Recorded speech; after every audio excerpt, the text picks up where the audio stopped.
Bonjour, nous sommes le mercredi 27 mars 2024 et nous allons parler du déficit public de la France qui est finalement officiellement de 5,5% contre 4,9% espéré, prévu par Bruno Le Maire. Et donc le but de ces 4,9% qui sont finalement 5,5% était d'éviter une dégradation par les agences de notation de la note de la France. Alors les agences de notation, il y en a trois grandes majeures qui se partagent quasi la totalité. Une agence de notation évalue la capacité d'un emprunteur, une entreprise, un État, une collectivité à rembourser sa dette. Les trois principales agences sont Moody's, Investor Service, c'est-à-dire Moody's, Fitch Rating, Fitch et Standard Poor's. Bon, le premier et le troisième, c'est des Américains, et l'autre est partagé avec différents fonds. Récemment, Scope Rating, agence européenne, a été agréée par la Banque Centrale Européenne. Bon. Et tout ça représente plus de 90%, 95% des agences de notation mondiales. Et donc elles attribuent des notes en fonction de triple A, c'est le top. Après c'est double A et ça descend jusqu'à D où c'est vraiment très mauvais. Les agences de notation existent car le risque a un prix, la prime de risque qui s'ajoute aux intérêts d'une créance. Plus un titre de cette dette est risqué, plus sa note décroît. Ainsi, de la note accordée par une agence de notation dépend le prix de la dette. Oui, et les intérêts. La meilleure note est le triple A, donc c'est le sommet. Là. Face aux critiques adressées aux agences, l'Union Européenne a mis en place à partir de 2008 un meilleur encadrement de ces agences. Oui, il paraît que la France a failli être dégradée déjà 2 fois, donc elle l'a évité. Est-ce qu'elle va l'éviter cette fois-ci alors que officiellement le déficit public est à 5,5 alors que la limite européenne est de 3%. Déficit public de la France, la mise en garde de l'agence Moody's. L'agence de notation juge improbable que Paris tienne son objectif de réduction de déficit d'ici 2027. Oui, parce que Bruno Le Maire table sur quand même 3%, malgré que ce soit 5,5 en 2023. Et donc il table sur 3% à la limite en 2027. Moody's ne croit pas aux engagements de Paris. L'agence de notation américaine a jugé ce mercredi 27 mars improbable que la France tienne son objectif de réduire le déficit public à 2,7%. C'est encore 2,7 en 2027, donc c'est facile à retenir. Estimant en outre les 10 milliards d'économies supplémentaires en 2024 insuffisantes pour remettre le gouvernement sur la trajectoire budgétaire prévue. Oui, c'est plutôt, au lieu de 10, c'est plutôt 100 milliards d'économies qu'il faudrait faire.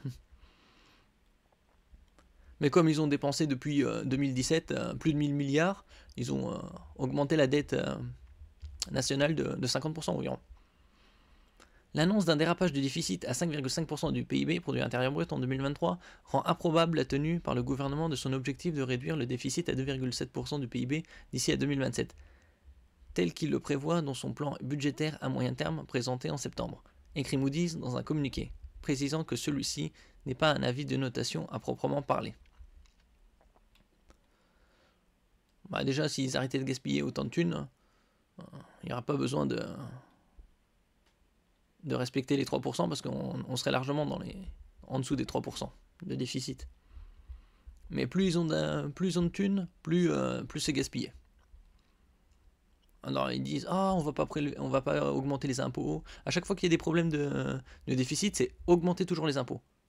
Et d'année en année, de décennie en décennie, c'est toujours plus d'impôts et toujours plus grand déficit. Donc voilà. Plus égale pire. Ces signaux d'alerte sur les finances publiques surviennent à un mois du prochain verdict des annonces de notation. Le 26 avril, Fitch et Moody's donneront une nouvelle appréciation de la capacité de la France à rembourser ses dettes.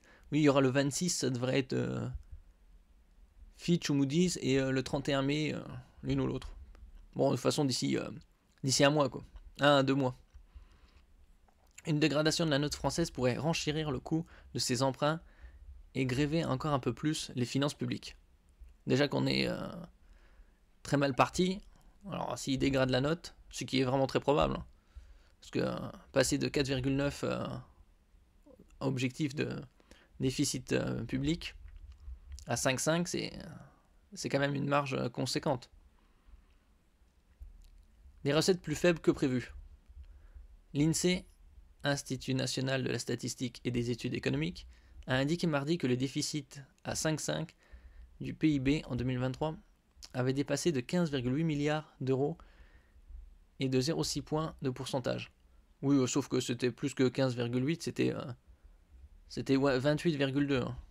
On était passé, la dette était 125,8 et elle était montée à 154. Donc je sais pas d'où ils sortent les 115. La prévision du gouvernement qui était de 4,9%, compliquant encore l'objectif de désendettement affiché par le ministre français de l'économie, Bruno Le Maire a malgré tout réaffirmé mardi sa détermination totale. Alors, détermination totale, hein. Infaillible, totale, c'est un acteur de théâtre. Hein. Ouais, on y croit. Hein. À repasser sous les 3% du déficit public en 2027. Le déficit plus important que prévu est quasiment entièrement dû à des recettes plus faibles que prévu, malgré l'inflation quand même. Imaginez s'il n'y aurait pas eu l'inflation, la recette aurait été encore plus basse. Hein. Et donc on serait passé de 5,5 à 7. Hein.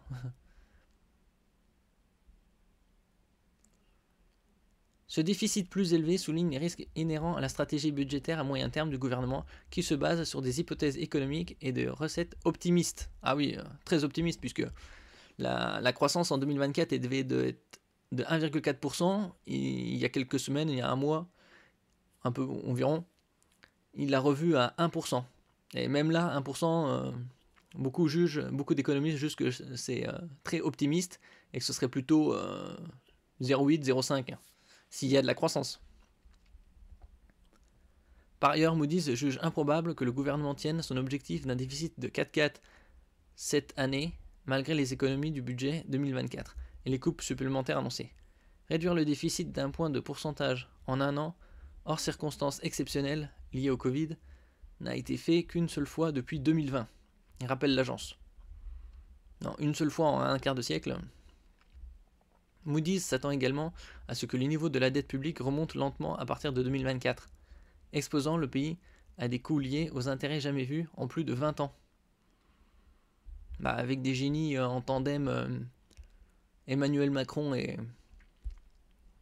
Bruno Le Maire. Hein. Emmanuel Macron, le banquier de chez Rothschild, et Bruno Le Maire qui n'a jamais été très fort en maths. C'est mal parti, très très mal parti. Bon, on verra ça le 26 avril, je crois. Oui, 26 avril. Et le 31 mai. Merci pour votre écoute. N'oubliez pas de mettre un j'aime, un commentaire, de partager et de vous abonner à la chaîne. À la prochaine fois.